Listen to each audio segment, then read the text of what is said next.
Alhamdulillahi Rabbil Alamin. Wassalatu wassalam ala Rasulillah wa ala alihi wa ashabihi ajma'in. Alhamdulillah, kita sambung pengajian kitab kita Baharul Mazi jilid yang ke-18. Bab sifat syurga, sifat neraka dan iman. Bab yang ketiga, bab maja'a fi sifatil jannati wa na'imiha. Bab yang datang ia pada menyatakan hadis yang membicarakan sifat syurga dan nikmat syurga. Hadis yang kelima. Ketahuilah kiranya wahai saudaraku, bahawasanya bagi syurga itu ada beberapa nama dengan iktibar sifatnya, dan yang dinamakan dia dengan itu satu jua dengan iktibar zatnya. Baik. Pertama sekali pengarang kitab mengatakan bahawa syurga itu mempunyai beberapa nama sesuai dengan sifat syurga itu dan sifat orang yang nak memasuki kepada syurga itu. Sebab itu ulama-ulama ada yang membahagikan beberapa bahagian syurga mengikut beberapa bahagian penghuni syurga. Yang jenis ni masuk syurga yang ni. Yang jenis macam ni masuk syurga jenis ni. Yang jenis macam ni masuk syurga macam ni. Ulama-ulama membuat pembahagian. Yang ni masuk syurga yang mana? Yang kelas ni masuk syurga yang mana? Mengikut iktibar sifat dan iktibar zatnya itu. Maka nama syurga itu ialah nama yang umum bagi mencapai segala zatnya. Bila sebut jannah, syurga itu adalah nama yang umum.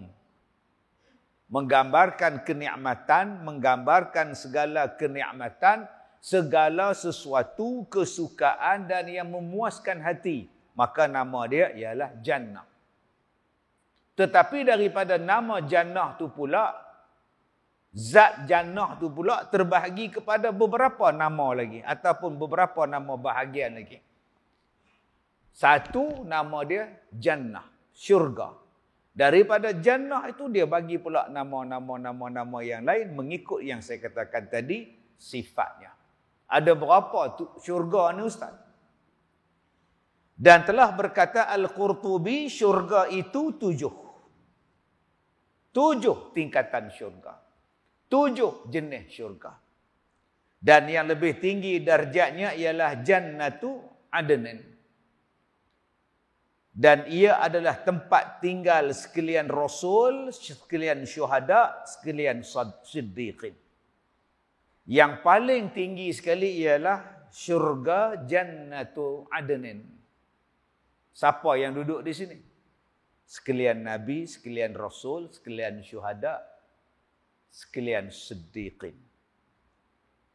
Nombor 2. Nombor 2 jatuh kepada Jannatul Firdaus. Dan ia adalah taman di tengah-tengah segala syurga yang lain. Dan daripada syurga Adnin. Dan ada yang lebih utamanya, kemudian diikuti oleh Jannatul Khuld, Jannatul Na'im, Jannatul Ma'wa, Darussalam dan Darul Muqamah. Itu adalah nama-nama syurga. Atas sekali kata Al-Qurtubi, syurga untuk para Nabi dan Rasul, syuhada dan siddiqin. Nama dia apa? Namanya Jannatul Adnin. Lepas tu, mudah-mudahan kita dapat masuk yang ni. Nama dia apa? Jannatul Firdaus. Kemudian dia mai turun pula Jannatul Khuld, Jannatul Na'im, Jannatul Ma'wa, Darussalam, kemudian Al-Muqamah. Nama-nama syurga. Itu bagi Al-Qurtubi. Dan setengah daripada ulama membahagikan syurga itu kepada 3 bahagian. Yang tadi kita sebut nama-nama syurga dan penghuni-penghuni syurga. Ada 7, kata Qurtubi. Tetapi ulama-ulama membahagikan syurga itu kepada 3 jenis. Atau kepada 3 bahagian.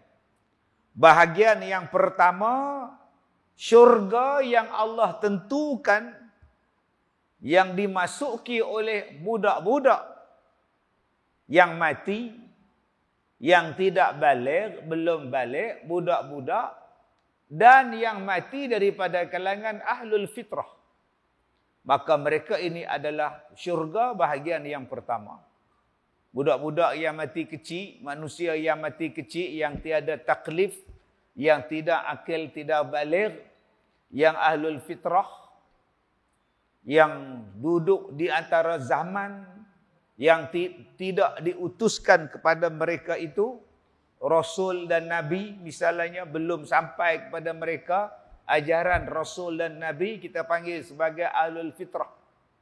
Atau juga yang dihuni oleh orang-orang yang tak sempurna akal, yang Allah Ta'ala bagi kepada mereka ni ketika hidup di atas dunia ni tidak taklif. Maka golongan ini, golongan yang pertama, syurga yang dapat daripada ketentuan Tuhan. Untuk golongan yang pertama. Siapa dia? Kalangan budak-budak yang mati belum ada akilnya, belum ada balighnya, orang yang mati sudah tidak ada taklif kepadanya, dan juga ahli fatrah, orang yang tidak sampai kepada dia pengetahuan agama, yang duduk dalam hutan tak campur dengan orang, dia seorang saja di situ, tak tahu apa benda pun, contohnya, ataupun orang yang tak sampai kepadanya Rasul pada zaman itu, maka pada masa itu syurganya berada pada ketentuan daripada Allah. Syurga jenis yang pertama. Syurga jenis yang kedua, syurga pusakaan yang akan dicapai akan dia oleh tiap-tiap orang yang masuknya daripada orang mukmin. Alladzina yaritsunal firdaus. Mereka akan mewarisi syurga firdaus. Maka di sini ulama-ulama sebut syurga pusaka, syurga pusakaan, waris. Disebut alladzina yaritsunal firdaus, golongan yang akan mewarisi syurga firdaus. Contohnya, maka siapakah yang akan masuk, yang akan mewarisi syurga ini? Iaitu orang-orang mukmin. Tempat yang ditentukan bagi ahli neraka, jikalau mereka ini masuk neraka dahulu, kemudian mereka dikeluarkan daripada neraka, dimasukkan ke dalam syurga. Ini adalah golongan yang kedua. Syurga yang ditentukan kepada orang yang beriman. Satu. Yang kedua, syurga ini diberikan kepada ahli-ahli neraka yang dikeluarkan daripada neraka, dimasukkan di dalam syurga. Maka dia berada pada tingkatan yang kedua. Yang ketiga. Okey, muka surat 10. Abang jumpa tak muka surat 10? Baik. Yang ketiga, syurga al-a'mal. Syurga al-a'mal. Siapa dia? Iaitu tempat tinggal di situ yang dimasukkan ke dalam syurga orang-orang dengan sebab amalannya. Maka siapa ada ia lebih utama daripada orang lainnya, daripada segala kelebihan adalah baginya daripada syurga itu lebih banyaknya. Sama ada dia orang yang berkelebihan lain daripada yang dilebihkan, atau tiada ia lain daripada kelebihannya, maka mereka akan masuk pada syurga tingkatan yang ketiga, orang yang masuk syurga dengan amalan dia. Ada yang kata, Ustaz, bukan kita masuk syurga dengan rahmat Allah ke? Iyalah. Memang dengan rahmat Allah, kasih sayang Allah. Tapi kalau tak ada amalan, nak dapat rahmat apa? Sebab ada yang kata kita ni terus buat amalan lah, tunggu rahmat Tuhan sudah lah. Tuhan nak turun rahmat apa pada hang-hang mayang muda. Berapa banyak ayat dalam Quran dia suruh kita buat ibadat. Wa basyiril ladzina amanu wa amilus solihat anna lahum jannatin tajri min tahtihal anhar. Buka ayat tu sudah. Berilah berita gembira kepada orang beriman dan beramal soleh. Mereka itu akan masuk syurga. Allah sebut dalam Quran, beriman dan beramal soleh akan masuk syurga. Tetapi masuk syurga itu dengan rahmat daripada Allah. Kasih belah daripada Allah. Nak kira nak masuk syurga dengan sebab semayang pukul 6.45 tu tuan-tuan. Orang lain semayang awal, hang semayang sayup pasal apa? Orang lain baca Quran banyak, hang baca Quran sikit je. Orang lain umrah tiap-tiap hari, hang umrah setahun sekali. Orang lainlah sedekah tiap-tiap hari, hang sedekah sebulan pun susah. Tapi Allah nak bagi rahmat pada dia. Tetapi makin berat amalan dia, makin tinggi tingkatan syurga dia. Jadi tuan-tuan, kalau nak kira kita ni nak masuk syurga, Allah berat tuan. Nak sedekah sekupang pun susah. Nak sedekah RM1 tu pun susah. Pergi tengok bola tak apa. Dia teringin nak masuk syurga. Tapi pasal Allah ni maha penyayang pada kita, masuklah juga. Tetapi ada orang yang buat amalan sungguh-sungguh. Dahlah amalan dia banyak, Allah bagi rahmat pula pada dia. Maka sudah pastilah tingkatan syurganya lagi tinggi daripada hak kita biasa. Jadi ada 3 tingkatan syurga. Pertama, syurga yang Allah Ta'ala bagi kepada ahli fitrah ataupun budak-budak yang mati kecil-kecil, nombor 1. Nombor 2, syurga yang Allah Ta'ala bagi kepada orang yang beriman, yang matinya masuk ke dalam neraka dan dikeluarkan daripada neraka, dimasukkan ke dalam syurga. Yang ketiga, syurga yang disediakan kepada orang yang berbuat amalan. Makin tinggi amalan dia, makin banyak amalan dia, makin tinggilah martabat dan makam syurganya. Maka tiada daripada suatu amalan ada baginya syurga dan jatuh berlebih-lebihan itu antara tuan-tuannya dengan sekira-kira kemahuan hal mereka itu. Kenapa adanya syurga? Yang ini tingkatan A, B, C, D. Kenapa? Sebab manusia ini pun amalan dia ada tingkatan-tingkatan dia. Kita ni pun duduk ada tingkatan dia. Macam kita tadi lah sembahyang, ada orang lepas sembahyang, lepas sembahyang dia bangkit terus. Ada yang tak bangkit, dia zikir. Ada yang berdoa. Habis-habis berdoa, dia balik. Ada pula, habis berdoa, dia bangun sembahyang sunat. Lepas sembahyang sunat, dia pun balik. Ada, lepas sembahyang sunat, dia main mengaji pula. Dia duduk ustaz, dengar orang baca kitab. Duduk 10 minit, boring yang ustaz ni, dia pun balik. Ada pula dia dengar sampai habis. Elok-elok nak habis, isteri panggil pula, balik sat. Ada yang tunggu sampai Isyak. Habis sembahyang Isyak dia balik. Ada yang tunggu lepas Isyak dia berzikir, dia sembahyang lepas sembahyang baru dia balik.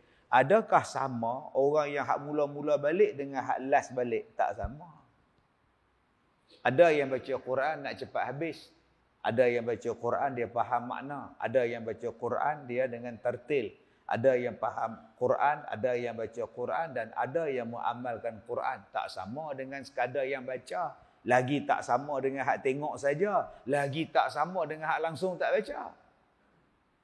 Mana boleh sama kan? Ada hak sedekah RM1 tu pun koyak berpegang dengan plastik mai sambung. Bersedekah kat masjid. Ada hak sedekah RM1 takkan sama dengan RM1 koyak 2 tu. Tak sama. Ada orang yang belah mak dia, basuh berak mak dia, basuh kencing berak, lap mandi, suap makan mak dia. Ada yang main tengok mak dia seminggu sekali je. Ada hak setahun sekali tengok mak dia, sibuk duk jaga laki. Adakah sama pahala mereka? Jawapan dia tak sama. Dengan sebab tak sama amalan tu, syurga pun tak sama. Baik, sebab tu dia kata, maka sifat syurga itu semacam mana kehendak engkau mengetahui akan dia. Dan mengetahuikan barang yang disediakan di dalam segala nikmat boleh engkau baca di dalam Quran. Macam mana sifat syurga? Macam mana sifat ahli syurga? Bacalah dalam Quran. Juzuk 30, juzuk 29, juzuk 28, 27. Kebanyakannya menceritakan tentang syurga, neraka, syurga, neraka, syurga, neraka. Dan sifat-sifat ahli syurga, sifat ahli neraka. Dia duduk pada 5 juzuk yang terakhir di dalam Quran. Sampailah kita baca juzuk 30, amma yatasaalun anin naba'il azim, semua tu. Semua dia cerita bab syurga, bab neraka, bab kiamat dan sebagainya. Bacalah di dalam Quran kerana tidak ada di belakang keterangan Quran itu keterangan yang lebih lagi dan bacalah olehmu akan firman Tuhan. waliman khafa maqama rabbih jannatan. Sampailah akhir surah Ar-Rahman, bacalah surah Waqiah dan lain-lainnya daripada segala surah. Saya dah sebut dah tadi, 25 juzuk yang terakhir itu merupakan cerita-cerita tentang kiamat. Cerita-cerita tentang syurga, cerita-cerita tentang neraka. Tuan-tuan yang saya muliakan, bila kita baca tentang syurga, bila kita baca tentang neraka, sifat orang yang beriman, dia duk teringin. Hak dunia ni tak ada apa. Tapi bagi orang yang tak baca, dunia ni lah yang terbaik pada dia. Nikmat yang terbaik pada dia, dunia. Rasa sayang, rasa cinta, rasa tak mau lepas dengan dunia. Padahal dunia ni ada apa? Yang akhirat ni yang kekal. Yang nikmat yang sebenar-benar duduk di syurga. Tapi sayang, ada manusia yang tak mau lepas dunia ni. Tak mau lepas, ada jawatan kalau boleh sampai mati nak bawa. Tak mau lepas bagi pada orang lain. Harta ni tak nak kongsi dengan orang lain. Kalau boleh dia seorang nak pulun. Semua dia rasa dunia ni dia punya. Padahal bila-bila masa kita ni boleh diputuskan nyawa dan berpindahlah kita ke alam yang satu lagi. Dan jika engkau hendak ketahui tafsil segala sifat syurga itu, ambil daripada hadis-hadis Nabi. Kalau kau nak jelaskan lagi sifat syurga, Nabi menerangkan dia. Kalau nak baca tentang syurga, baca dalam Quran. Nak lagi jelas, Nabi terangkan ada dalam hadis Nabi. Maka bolehlah kita perhatikan sekarang tafsilnya. Kemudian daripada engkau tatap dan perhatikan atas jumlah-jumlahnya, maka itu pun tafsil yang dia katakan tafsil. Sebab pun dikatakan begitu, kerana macam mana mau diliputi oleh pengetahuan kita akan syurga itu atas jalan tafsil yang hakiki, padahal Tuhan telah berfirman. Kata dia, kalau kau nak tengok apa dia yang dikatakan syurga tu, nak baca tentang syurga, kau baca hadis. Tetapi apa yang hadis duk cerita pada hang tu pun tak boleh nak sampai pada hakikat pengetahuan tafsil yang sebenar-benarnya. Kerana apa? Kerana Allah berfirman, "Fala ta'lamu nafsun ma ukhfiya lahum min qurrati a'yun." Maka tiada seorang mengetahui akan barang yang aku taruh, yang aku sembunyikan bagi mereka itu daripada penyejuk mata hati. Surah As-Sajdah ayat 17. Walaupun Nabi cerita rupa syurga macam ni, rupa syurga macam ni, wajib kita percaya. Tapi kita tak boleh nak bayang macam mana. Macam mana rupa dia? Bata dinding daripada emas, kata Nabi. Syurga tu, dinding dia, bata dia daripada emas dan perak. Kita boleh dengar dan kita wajib percaya. Nabi kata dinding dia daripada emas dan perak. Adakah emas macam dunia? Adakah perak macam dunia punya? Tak. Habis itu macam mana Ustaz? Yang tu yang tak sampai kepada pengetahuan kita tu. Yang tak tahu tu, tak dapat kita nak bayangkan macam mana. Yang wajib kita percaya dinding dia daripada emas, dinding dia daripada perak. Adakah emas 916? 999 atau emas Zulian? Dia tak sama dengan dunia punya emas. Kalau tak sama dengan dunia punya emas, Ustaz, macam mana Ustaz? Wallahu a'lam. Yang kita tahu dia emas. Macam susu lah. Sungai dalamnya mengalirkan air susu, mengalirkan air arak. Adakah susu lembu kita Ustaz? Enlin kita ke? Dash lady kita ke? Tak. Habis itu susu macam mana? Susu hak dalam pengetahuan Allah. Rasa dia macam mana? Sudah pasti tak sama dengan susu dunia. Arak ke Ustaz? Dia arak, tapi dia tak mabuk. Arak apa tak mabuk Ustaz? Mana kita tahu? Dah dia kata macam tu lah. Tak dapat nak sampai kepada otak kita ni. Bila tak sampai pada pemikiran kita, macam mana Ustaz? Macam mana apa? Hang buat amalan banyak-banyak, nanti hang rasa dalam syurga. Hang tanya aku tak tahu nak jawab. Yang kita duk baca ni, hak Nabi duk kata.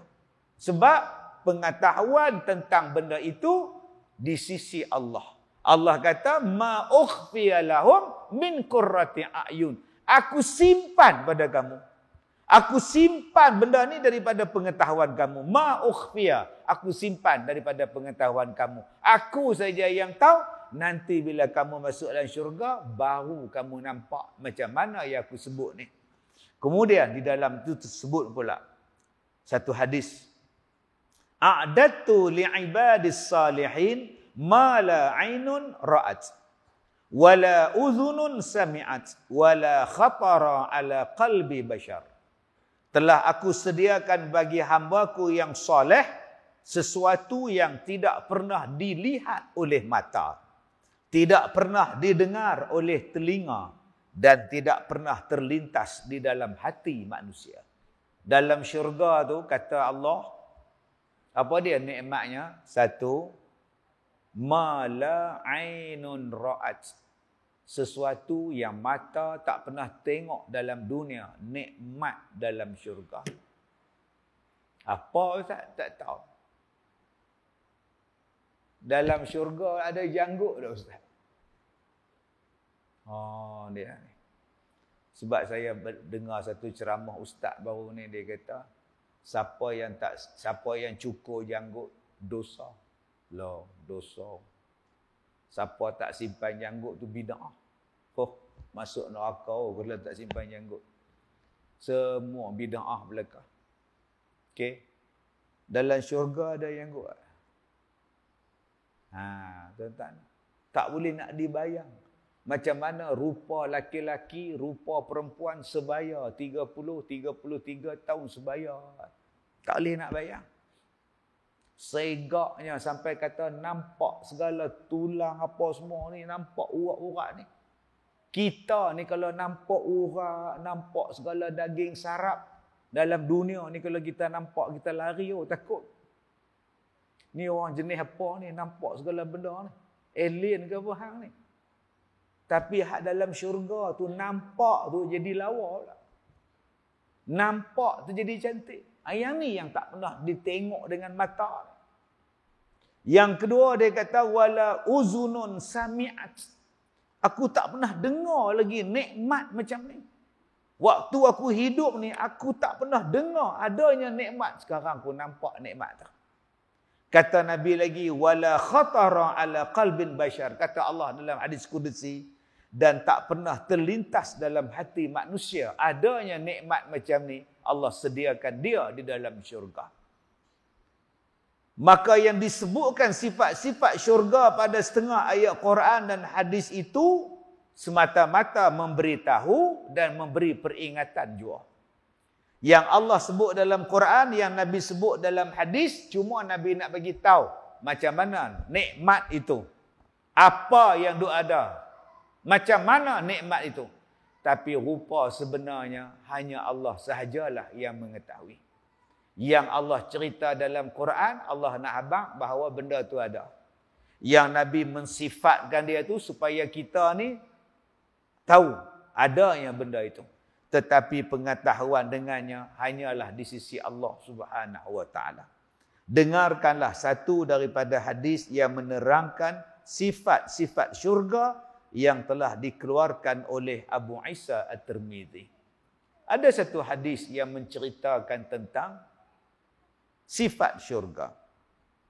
An Abi Hurairah qala, qulna ya Rasulullah, ma lana idza kunna 'indaka raqqat qulubuna wa zahidna fid dunya wa kunna min ahli al-akhirah fa idza kharajna min 'indika fannasna ahlina wa syamimna auladana angkarna anfusana.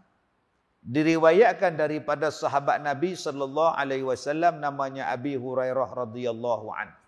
Katanya telah berkata kami ya Rasulullah, kenapa kami apabila kami hadir di sisi Tuhan hamba, mendengar apa ajaran dan nasihat Tuhan hamba, kami jadi lembut hati dan tidak mahu akan dunia lagi.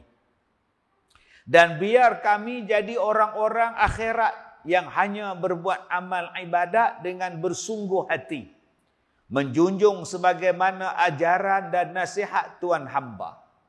Tetapi tiba-tiba apabila kami keluar daripada sisi Tuan hamba, kami balik ke rumah, bercumbu bersama dengan anak dan isteri, menguruskan hal makan minum mereka, berak kencing anak, melatih, mengajar, mendidik anak, kami cium dan kami kucup anak-anak kami dendangkan dan nyanyikan dan melalaikan daripada menangisnya dan sebagainya. Dengan sebab segala pekerjaan kami demikian, sudahlah kami melupakan, menyalahkan diri kami sendiri kerana banyak kami lupakan beberapa nasihat Tuan hamba yang kami tak boleh buat dan tidak dapat diambil kembali. Ni dia tuan-tuan. Hadis ni ada 2-3 hadis yang hampir sama. Salah satunya daripada Abi Hurairah yang kita baca ni. Salah satunya juga daripada Huzaimah bin Al-Yaman.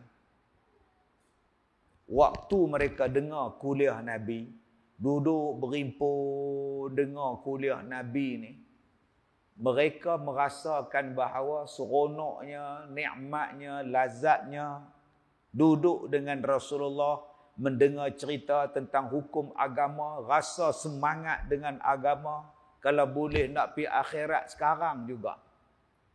Kemudian takkan nak tidur 24 jam di masjid, takkan nak ikut Nabi 24 jam. Mereka pun ada anak, ada isteri, ada rumah. Habis-habis kuliah Rasulullah, masing-masing pakat balik ke rumah. Bila balik ke rumah, yang ni menghadap isteri, yang ni menghadap anak, yang ni menghadap kebun kurma, yang ni pi menghadap meniaga, yang ni pi buat kerja, yang ni pi buat nu, yang ni pi tidur, yang ni pi berjalan, yang ni duk kahwin, yang ni duk menikah. Akhirnya mereka duk fikir, aku ni munafik bah. Depan Nabi, aku ni jadi baik sungguh. Akhirat saja. Mai balik ke rumah, tengok isteri, tidur dengan isteri, lupa dah. Mai bawa anak berjalan, dukung pula anak pula. Isteri suruh pegang sat, dia nak masak-masak roti, pegang anak, duk main dengan anak, duk lambung anak, lambung sini, dodoi sana, dodoi sini. Yang hak cerita tentang Nabi tu tak apa nak ingat dah. Sekali lagi isteri pula ajak berjalan, pergi Mr. DIY apa semua, lupa dah apa hak duk mengaji ni. Jadi mereka duk perasan bahawa mereka ni munafik. Adakah kami ni munafik ya Rasulullah? Depan Nabi kami baik. Sekali lagi, macam kita lah. Mai semayang tadi pakai jubah. Pas mayang maghrib balik, isteri kata, jom oi. Kita berjalan di sekolah ni, bawa lah anak saat, pilotus ke apa ke, tukar uniform. Pakai t-shirt, pakai seluar jeans, pakai topi sudu. Bawa anak pilotus. Kedai Tom Yam. Tak pun Cakutia, Sungai Dua. Yang tadi duduk berzikir, subhanallah, subhanallah, subhanallah. Lah pula duduk mengadap Cakutia, panas. Panas. Yang tadi aku subhanallah lah, duk panas ni. Aku ni munafik ke? Soalan lagi tu. Mai sembahyang subuh ke? Subhanallah. Habis sembahyang subuh, anak ajak pergi naik bukit bendera. Pergi duk panjat bukit bendera pula lah, tegak kepala naik kereta api tu. Saat lagi turun, tunduk pula dah. Adakah saya ni munafik, Ustaz? Soalan tu, Nabi ni, mereka tanya, ya Rasulullah, kami bila duduk dengan Nabi, iman 100%-nya. Bila kami balik ke rumah, dia makin turun. Adakah kami munafik, ya Rasulullah? Sebab itu adanya hadis, untuk ahli engkau ada hak, untuk anak engkau ada hak, untuk badan engkau ada hak. Dia mari banyak hadis menerangkan, tidaklah dikira sebagai munafik. Ada masa untuk kau beribadah, ada masanya kau beriadah, ada masanya untuk kau berhibur. Tak salah. Sebab tu, bila sahabat tanya macam ni, Nabi jawab macam ni. Bila sahabat yang ditanya macam ni, Nabi jawab macam ni. Sebab ada yang marah tu imam pergi main bola. Sembahyang asar jadi imam. Habis-habis jadi imam, sangkut jubah, pakai tracksuit pergi main bola tepi padang masjid. Tengok tu, munafik. Tadi ya subhanallah lah ni, duk skogo buat Cristiano pula. Siung ke depan tu pula. Munafik punya tu imam. Ha ni, orang hak jenis pekat barat punya ni tuan-tuan ni. Habis tu tu imam nak buat apa? Dia nak pergi pasar malam tak boleh. Dia nak bawa anak dia naik motor dalam raga, isteri kat belakang tak boleh. Dia nak bawa isteri dia pergi pasar malam, pergi cari bawang tak boleh. Takkan nak duduk di masjid je. Tok imam bukan malaikat. Dia pun ada hak juga untuk menikah, dia ada hak untuk berjalan, dia ada hak untuk bercuti. Bukan sah kata jadi imam tu hak duduk di masjid je. Riadah hang tasbih. Oi, sudah. Rehat hang baca Quran. Oi, teruk tu imam lagu tu. Tak beranak lah isteri dia. Baik. Kemudian, apabila didengar oleh Nabi akan mereka itu, Nabi berkata. Dia kata apa? Faqala Rasulullah sallallahu alaihi wasallam, "Law annakum takunun idza kharajtum min 'indi kuntum ala halikum. Zalika lazaratkumul malaikah fi buyutikum." Pak siapa yang hampa ni bila duduk di sisi aku, kata Nabi, yang hampa ni jadi tenang, jadi lembut hati, iman ni rasa habis meta lah. Pak siapa? Nabi sebut, jikalau bahawasanya sekalian kamu itu ada menjadi sekalian kamu, tak kala kamu keluar daripada sisi aku, atas hal kamu lembut hati dan menurut buat semua yang aku katakan, niscaya diziarah kamu oleh malaikat ke rumah kamu. Yang kamu rasa tenang tu pasal apa? Pasal bila duduk dalam majlis yang berilmu ni, majlis bersama dengan aku ni, malaikat duk mai. Malaikat memayungi kita, malaikat mendoakan kita. Sebab tu kita rasa tenang. Rasa relax, lembut hati. Ni kelebihan berada dalam majlis ilmu. Tenang. Tu yang senang tidur. Nak dapat tiang pula, senang lena tidur. Dan malaikat tu pula akan mengiringi kamu sampai kamu balik rumah. Allahu Akbar. Saya banyak kali tuan-tuan balik pada ceramah, duk jumpa orang hak balik ceramah tu accident. Allah, sedih. Ada yang balik daripada ceramah saya, suami isteri, accident langgar di orang mabuk, putih kepala. Allahu Akbar. Mabuk laju tak tahu mana kan. Pergi rempuh orang lelaki bini naik motor. Ada yang malam saya ceramah, malam tu dia mati, pagi besok mandi mayat, saya pergi mandi. Mandi pula dalam lori. Lori besar, mereka jadikan tempat mandi mayat. Bergerak, mobile. Van mandi mayat secara mobile, bergerak. Senang, yang mana ada rumah flat. Nak buat ke surau susah.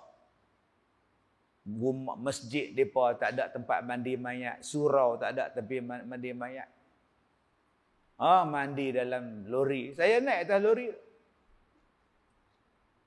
Saya tanya dia berapa galen air dalam lori dia.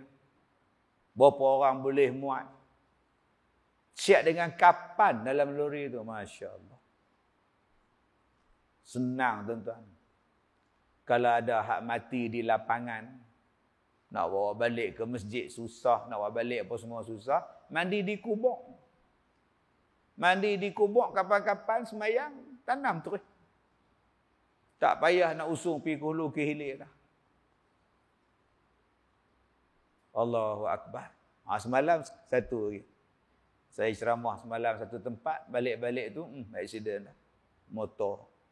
Okey, camp plekat lagi balik ceramah kita. Ada hak tak sempat pi, mati, kena langgar. Ada hak balik, keluar dalam surat khabar lagi. Tak sempat menghadiri ceramah Ustaz Kazim. Aksiden meninggal. Keluar dalam paper pula, nama saya juga yang naik. Jadi tuan-tuan hak balik ni, berhati-hatilah. Ustaz kata, malaikat duk iring dia. Elok malaikat duk iring dia. Mati dalam rahmat Allah. Sebab tu dia kata, malaikat tadi balik sampai ke rumah kamu. Kamu rasa tenang.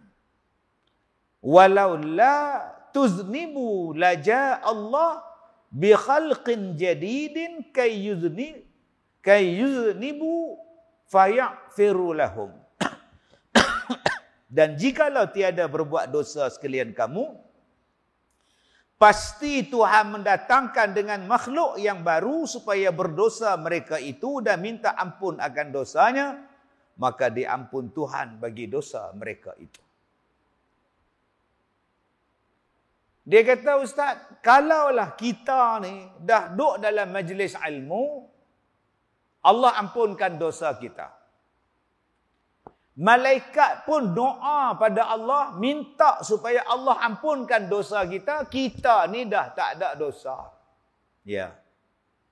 Kemudian kita duk mari lagi majlis ilmu lah apa semua. Nak ampun dosa apa lagi, Ustaz? Dosa dah tak ada. Soalan tu. Dosa saya tak ada dah, Ustaz. Maka kata Nabi, kalau ada orang di sekeliling kamu yang berdosa, berkat daripada doa malaikat pada kamu, Allah ampunkan dosa kamu. Orang yang sekeliling kamu tu pun Allah ampunkan dosa. Pasal kamu ni dah tak ada dosa. Hak duk sekeliling dengan kita. Sebab tu tuan-tuan, kita ni tak baik. Kita ni tak baik. Berjiranlah dengan orang baik. Kita ni malas berzikir. Berjiranlah dengan orang yang rajin berzikir. Kita ni malas main sembahyang jemaah. Carilah jiran kaki jemaah. Sebab orang macam ni Allah ampunkan dosa dia. Tiap kali dia berzikir, tiap kali dia baca Quran, tiap kali dia buat kebaikan, Allah ampunkan dosa dia. Lalah dia tak ada dosa. Tempiah keampunan tu dapat pada kita jiran-jiran ni. Sebab ada orang yang tak suka berjiran dengan orang kuat berzikir. Silap duduk sebelah pengurusi masjid. Macam mana aku main sewa sebelah rumah Tok Imam pula dah. Kacau betul. Nak buat karaoke pun payah. Lah. Saya seronok tak? Jiran belakang rumah saya, dia tak Islam. Kiri kanan pun tak Islam. Depan pun Ustaz tahu. Nepal ke Vietnam. Ustaz senang saya. Nak karaoke ke apa. Senang hang cakap. Hak belakang malaikat tak doa, hak kiri kanan malaikat tak bagi rahmat apa semua, hang duduk di celah-celah depa. Hang duduk di celah-celah depa, tengah-tengah depa. Buatnya pula kiri kanan hang tu pula duk rajin zikir ikut cara agama depa. Lagi hang pening. Pagi-pagi penuh dengan asap dengan loceng tong-teng menang lagi hang pening tak? Tuan-tuan hak pernah dapat orang alim depa tuan-tuan tahu. Tak pernah duduk berjiran dengan orang yang rajin buat ibadat agama mereka. Subuh semi'i. Asap berkepui masuk dalam bilik kita. Baru tahu. Hak jenis hak tak semayang mereka ni tak semayang ni hak jenis baik warak terlebih tuan. Pagi-pagi ni duk belah buahnya. Baik. Kemudian masalah Tuhan menjadikan orang yang memperbuat dosa sebagai tersebut dalam sepotong hadis. Kerana jikalau tidak dijadikan Tuhan orang yang membuat dosa, nescaya tergendalalah pula sifat Tuhan yang bernama Ghufran. Kerana tidak terupanya Ghufran itu melainkan dengan adanya makhluk yang berbuat dosa. Baru ni saya pergi ceramah di satu tempat. Saya cerita, tuan-tuan bayarlah zakat. Zakat ni penghapus dosa. Zakat ni perintah Allah. Zakat ni memanjangkan umur. Zakat ni menyambung silaturahim. Bangun satu laki-laki, saya ada soalan. Ya, bukankah kita di alam rahim, Allah dah tentukan jodoh, Allah dah tentukan ajal, Allah dah tentukan mati, Allah dah tentukan rezeki. So, Kenapa kita nak kena bagi zakat dekat dia? Sedangkan Allah dah tentukan dia, rezeki dia sejak daripada alam roh. Buat apa kita sibuk nak bagi zakat kat dia? Kalau tuan-tuan jadi saya, tuan-tuan nak jawab apa? Saya tengok dia ni soalan apa? Aku pun tak faham dia tanya apa. Dia kata jodoh, ajal, maut, rezeki tangan Tuhan. Ya. Apa tu? Buat apa kita nak bayar zakat kat dia? Dia dah ada rezeki dia. Saya jawab, zakat tu perintah Allah. Yang kedua, Allah dah tentukan dia dapat rezeki melalui zakat. Tu dia. Dia dapat rezeki salah satunya daripada zakat. Ada pula orang tanya, yalah sampai bila dia nak pakai zakat? Pilah kerja, duk harap zakat siapa? Saya jawab, kalau macam abang tak apa, bagi mesin jahit abang boleh buat tailor. Bagi gunting rambut, abang boleh buka kedai barber. Abang ada kederat. Ni bagi orang tua hak tak ada kederat, kaki tangan kena potong. Dia nak mesin rumput apa? Nak mesin rambut apa? Nak mesin jahit apa? Orang ni kena tolong dia sampai mati. Rezeki dia dapat duit zakat. Sebab dia tak boleh bangun dah, lumpuh lah. 100% gagal lah seluruh tubuh badan dia. Nak kerja tak boleh dah. Kerja tak boleh, cakap pun tak boleh. Mata je duk lipok. Takkan kita nak pergi cakap kat dia, abang berusahalah. Sampai bila abang nak mengharap zakat? Nasib baik dia lumpuh. Kalau dia tak lumpuh, dia cakap kepala otak. Kan? Jadi ada orang yang kena bagi macam itu. Tak tahu tuan-tuan, manusia ni macam soalan. Cukup berkira bab harta, tapi nak syurga. Cukup berkira bab sedekah, zakat, tapi nak syurga. Baik. Yang kedua, ada yang bertanya, kenapa Allah jadikan iblis?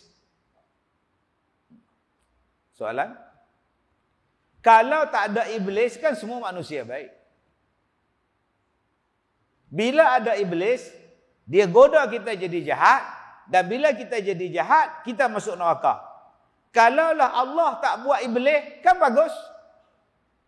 Itu soalan dia. Ada hal lagi kan?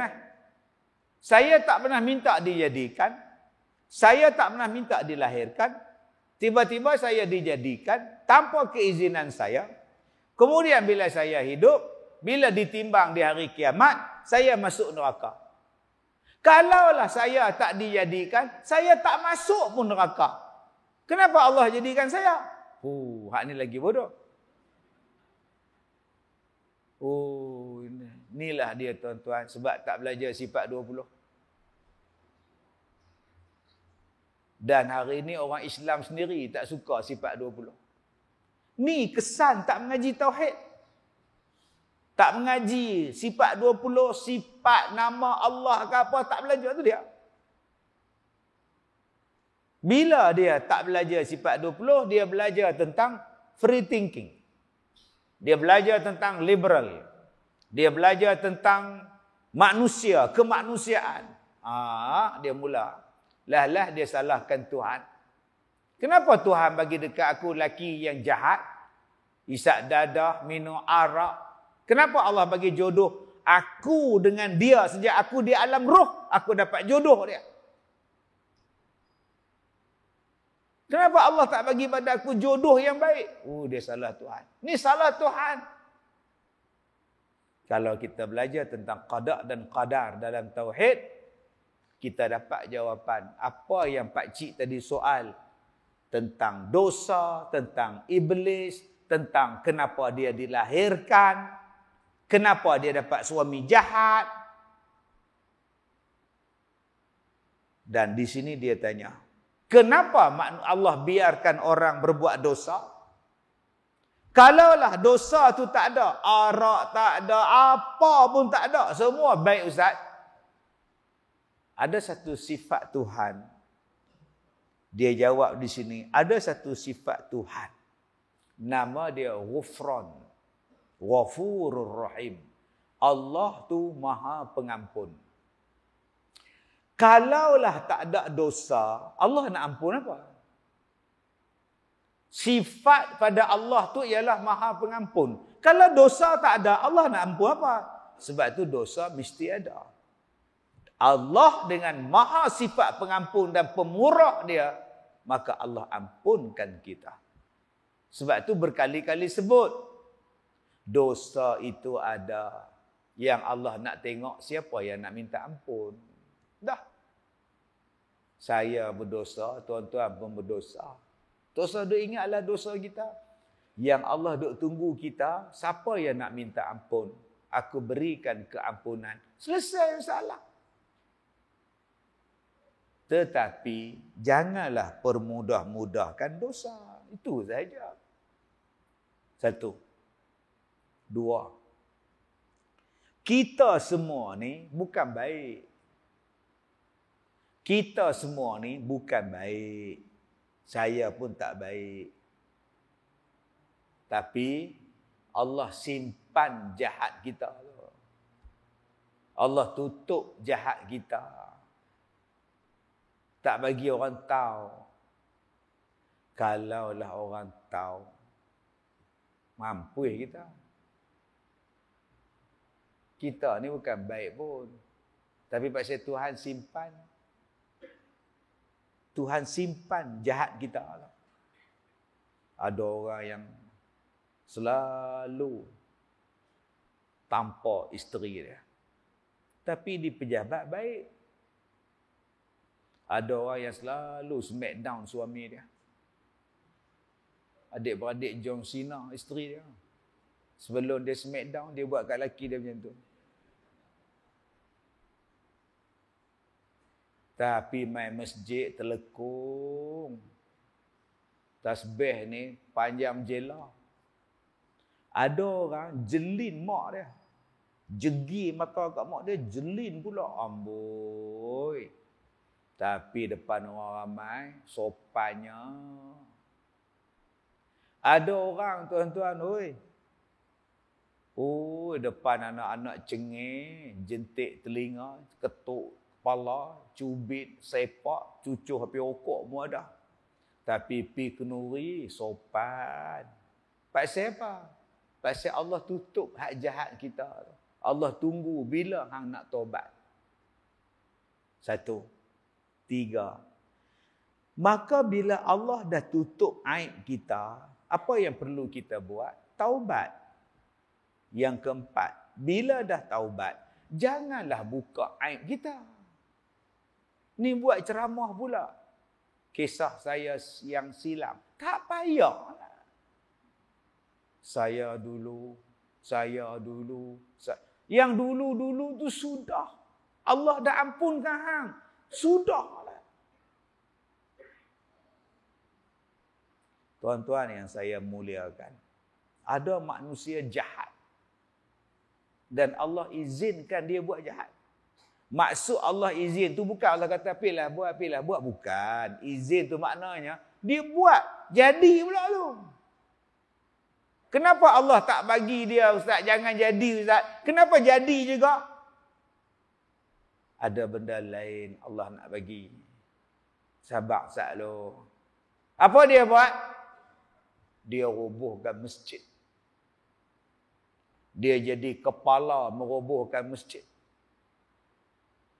Ada satu tempat ni tuan-tuan di dunia ni. Masjid tu masjid lama dah, beratus-ratus tahun. Mai pelampau agama lain kata tu tapak kuil depa punya, tokong dewa depa punya. Buat gerakan, jom kita robohkan masjid, jom kita roboh masjid. Orang Islam pula tak ramai, minoriti. Tak boleh kata apa. Mai puak-puak ni, bawa segala kapak, bawa segala kayu, bawa segala pi roboh masjid. Roboh ranak habis masjid orang Islam. Berlaku pula. Tu yang orang Islam tanya tu. Pasal apa Allah tak hantar peti sambar bagi mampus puak-puak ni? Kenapa Allah tak jadikan mereka tu tangan jadi kaku lumpuh ke? Masjid, rumah Allah, Allah bagi roboh semua ni. Izin pula. Sabar selalu. Bila dah roboh, kecoh satu dunia. Akhirnya timbul ketakutan kepada kepala dia yang duk roboh tu. Balik ke rumah, ayah dia marah, keluarga dia marah. Hang ni, dia main. Walaupun keluarga tu bukan Islam, tapi mak pak dia tak setuju anak dia jadi kepala merobohkan masjid. Hang jadi pelampau agama. Mak pak halau dia. Orang pakat kutuk dia, ada hak sanjung lah. Tapi dia timbul takut. Nyorok, dia takut, hati tak tenang, tak boleh tidur, tak boleh keluar rumah, jadi takut. Dia pantang tengok orang berjanggut. Dia takut. Berbulan-bulan dia takut. Balik ke rumah. Lagi sekali keluarga marah dia. Pak dia mati pula. Hang punya paksa, pak susah hati, pak mati pula. Berambui hang. Berambui lagi sekali. Dia tak tahu nak pergi mana. Entah. Rasa bersalah ni tak tahu nak abang. Jumpa dengan geng dia. AJK yang sama-sama merobohkan masjid. Dia kata, mak macam mana mak? Aku ni lah. Kata mak aku dah Islam. Hang yang geng aku ambil kapak sama-sama pergi roboh masjid. Hang masuk Islam dah. Ya. Aku pun macam hang. Papa aku roboh masjid tu. Jiwa aku tak tenang. Aku jumpa dengan Maulana. Aku jumpa dia minta nasihat dia. Lah ni aku tenang lah. Aku dah Islam. Kalau anak jumpa dengan Syekh tu. Pergi jumpa Syekh tu. Syekh Maulana tu kata apa kat dia? Tak apa. Hang robohkan satu masjid. Lepas ni hang buat lagi ratus-ratus masjid. Hang roboh satu, tak apa. Hang ganti balik masjid yang lain. Syekh ni tak marah, tak kutuk, tak maki, tak boikot, tak kata apa. Cuba kita jadi syekh tu tengok. Maulana tu. Celaka, haram jadah. Laknatlah tahang. Sama petiklah tahang. Kita kalau tak geng dengan kita, maki siang malam. Tambah kalau tak pangkah kita, lagi maki. Siap boikot kuliah dia. Hak Syekh tadi kata, tak. Aku nak marah apa, hang dah jadi dah. Lah ni, hang duduklah sini. Duduk sini. Tak Islam. Maulana kata duduk sini. Ngaji dengan aku. Beberapa bulan duduk dengan Maulana ni. Masuk Islam, hamba Allah. Tukar nama jadi Muhammad Amir. Daripada hak pengganas tu, masuk Islam. Daripada satu masjid ke satu masjid, satu masjid sampai satu masjid, dia buat 91 buah masjid. Tahun 2020, dia dah buat 91 buah masjid. Lagi 9 lagi nak cukup. Daripada orang yang merobohkan masjid, dia rasa bersalah, dia masuk Islam, dia buat masjid pula. 2021 dia mati.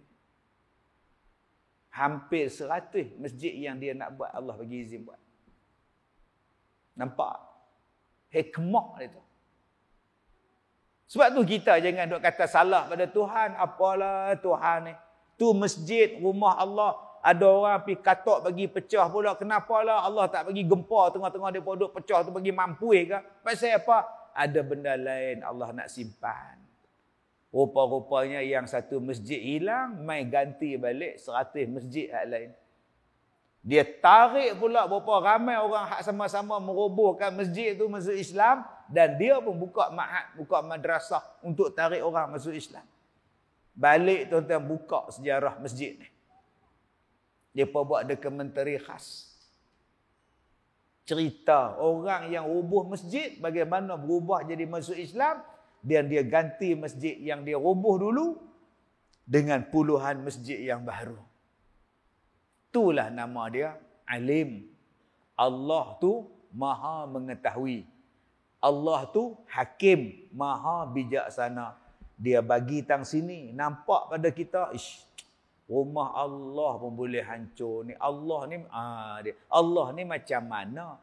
Oi, hang otak hang tu pun Allah bagi, hang boleh pi tanya, Allah ni macam mana no? Kalau otak hang. Otak hang tu pun Allah bagi, hang boleh pi tanya, Allah ni lagu mana? Allah tahulah dia nak buat apa. Yang kita tak sangka boleh Allah bagi dekat dia Islam, dia boleh tarik keluarga dia masuk Islam, keluarga dia halau dia pun lalas masuk Islam. Siap dia buka sekolah lagi tuan-tuan. Untuk tarik kawan-kawan dia tadi duduk sini belajar agama walaupun tak Islam. Duduk belajar lama-lama Islam. Kita ni cuba tengok orang kafir mai. Waktu saya kuliah dulu, tahun 90-an, tahun awal-awal 2000-an, ada satu perempuan Cina, nyonya. Dia tak Islam. Tapi bila saya mai ceramah di Johor, dia duduk depan dengar ceramah. Tudung tak pakai. Dia bukan Islam. Bila saya kuliah subuh, dia duduk dalam masjid. Gini dengar ceramah. Satu hari saya ceramah di Selangor. Satu masjid di Selangor. Masa itu tak ada toliah pun. Boleh ceramah.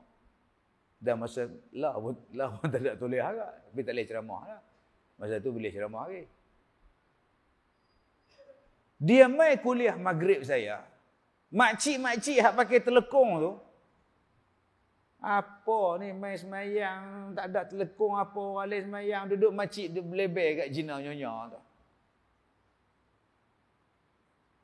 Mai masjid tutup aurat lah apa ni jenis tu. Padahal nyonya tu tak Islam. Lalah daripada duduk dengar ceramah, dia duduk dekat tangga. Duduk atas tangga pun kena marah. Lalah duduk atas gazebo, duduk menung kat luar. Tuan-tuan, dia orang Johor. Dia minat dengar ceramah. Dia beli CD. Satu hari anak dia call, saya di Batu Kurau. Ustaz, mak saya sakit. Oh ya. Ustaz doakan mak saya. InsyaAllah saya buat. Tak lama lepas tu, dia telefon lagi. Ustaz, mak saya nak masuk Islam. Alhamdulillah. Boleh tak Ustaz bubuh nama untuk dia? Boleh. Dia telefon Ustaz, mak saya dah Islam dah Ustaz atas katil hospital. Saya Islamkan dia. Mak saya minta nama pada Ustaz. Saya kata bubuh nama Khadijah. Baik Ustaz. 4 jam lepas tu anak dia telefon. Mak, Ustaz saya baru meninggal. Ni hidayah tuan. Suami dia tak Islam. Cuba pula nak tarik suami dia. Tapi Allah tak sempat, tuan-tuan. Kita nak bagi, nak kata apa? Tak ada. Isteri sempat Islam. Jadi tuan-tuan, itulah nama dia Ghufran. Allah jadikan itu ada tentunya, ada sebabnya, ada hikmahnya, ada tujuan dia. Maka kata dia, janganlah pula siapa-siapa menyangkakan hadis ini mempermudah-mudahkan buat dosa. Dengan makna siapa yang buat dosa lalu diampunkan oleh Allah. Jangan faham macam tu juga. Tak apa, kita enjoy dulu. Lepas tu kita minta ampun lah. Jangan faham lagu tu. Dan kata dia, bahkan hadis ini menerangkan dan memberitahu akan jikalau sekiranya sekalian kamu, hai sahabat Nabi, tidak berbuat dosa, pasti juga Tuhan jadikan makhluk yang berbuat dosa itu supaya zahir sifat Tuhan yang bernama Ghufran. Maka apabila taubat orang salah itu, zahirlah Tuhan itu sifatnya yang bernama menerima taubat. Tidaklah maknanya hadis itu menyuruh berbuat dosa dan menggalakkan berbuat dosa. Bukan. Tapi kenapa dosa ada orang buat? Sebab Allah tu Maha Pengampun. Kau carilah keampunan Tuhan, Allah bagi. Dan kadang-kadang keampunan Tuhan yang begitu sangat dahsyat. Ada yang baca Quran, yang menghina Nabi Muhammad. Yang menulis kartun gambar Nabi Muhammad. Aksiden tuan-tuan. Mati terbakar. Rentung mayat. Lepas hina Quran, hina Nabi Muhammad. Terlibat dengan kemalangan. Terbakar dia. Orang tu ambil gambar video tu, terbakar lah kereta. Kita tengok mengeri. Ada orang yang baca Quran di Sweden, di Denmark. Sekarang masuk Islam. Dulu duk pegang Quran, duk baca Quran. Sekarang Denmark dah mengetatkan balik penghinaan terhadap agama lain. Dulu Denmark tu dia menghapuskan akta melarang menghina agama. Akta tu dihapuskan. Sekarang buat balik. Sebab orang dah mula membaca Quran. Bila makin baca Quran, makin orang kaji Quran.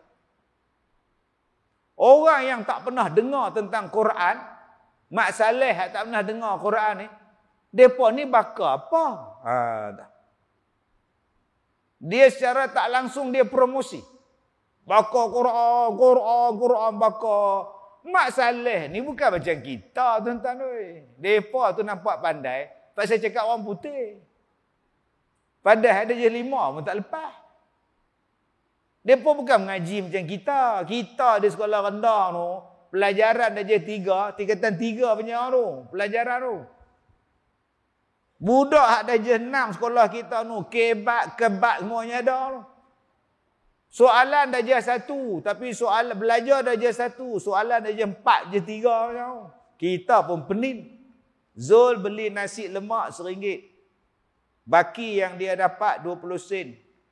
Dia bagi dekat Cik Limah 40 sen. Sepatutnya Zaki berapa dapat? Kita pun tak tahu soalan tu. Kebak sungguh tak ada. Ni tanya bab apa tau. Budak dah je 1 tanya lagu tu. Kita pun hak tua-tua bangka pun pening. Mereka bukan tahu Quran ke apa kan. Bila dia orang punya pelampau baca Quran, orang kampung mereka ni, orang pekan mereka ni, dia ni bakar apa? Yang orang Islam duk marah ni bakar apa? Lalah mereka beli Quran tu duk baca. Oh ni dia Quran. Lagi orang cari Quran. Nampak tak? Kita duk kata, orang ni bakar Quran, pasal apalah Tuhan tak bagi dia terbakar sekali. Dia duk bakar Quran buat secara langsung tu. Kenapalah tanah tu tak tenggelamkan dia macam cerita isi neraka. Tuan-tuan tengok cerita isi neraka tahun 61. Saleh Kamil kena tenggelam dengan tanah. Hak tu nak tenggelam. Lepas-lepas dia lawan mak dia lawan Tuhan. Terbelah tanah, dia turun. Oh, mak, ampunkan aku, mak, kata dia. Tu Saleh Kamil tak? Kita pun kalau boleh hak bakar Quran di Sweden tu, tenggelam lagu tu. Tapi Tuhan tak bagilah ustaz. Adalah sebab lain. Bila tengok-tengok setahun lepas tu, 2 tahun lepas tu, hak bakar tu pun masuk Islam, geng hak bakar tu pun masuk Islam, ramai pula orang duk kaji Quran, banyak pula masjid buka di sana. Nampak tak Tuhan bagi kita? Sebab tu tuan-tuan, kita ni kena sabar, pandang baik. Ada benda lain yang Tuhan nak bagi pada kita. Qala qultu ya Rasulullah mimman khulqal khalq? Qala minal ma'. Kata Abu Hurairah, telah berkata aku kepada Nabi, ya Rasulullah, daripada apakah dijadikan makhluk? Yakni sekalian yang bernyawa. Jawab Nabi, dijadikan daripada air.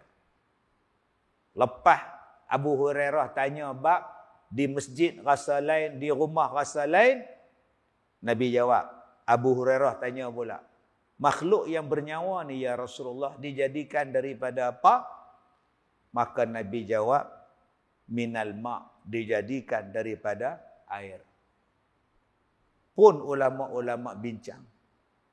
Ayat Quran surah Al-Anbiya ayat 30, Allah Ta'ala kata, وَجَعَلْنَا مِنَ الْمَاءِ كُلَّ شَيْءٍ حَيٍّ. Dijadikan daripada air tiap-tiap sesuatu yang hidup. Habis itu Ustaz, malaikat daripada cahaya, iblis daripada api, mana ada air?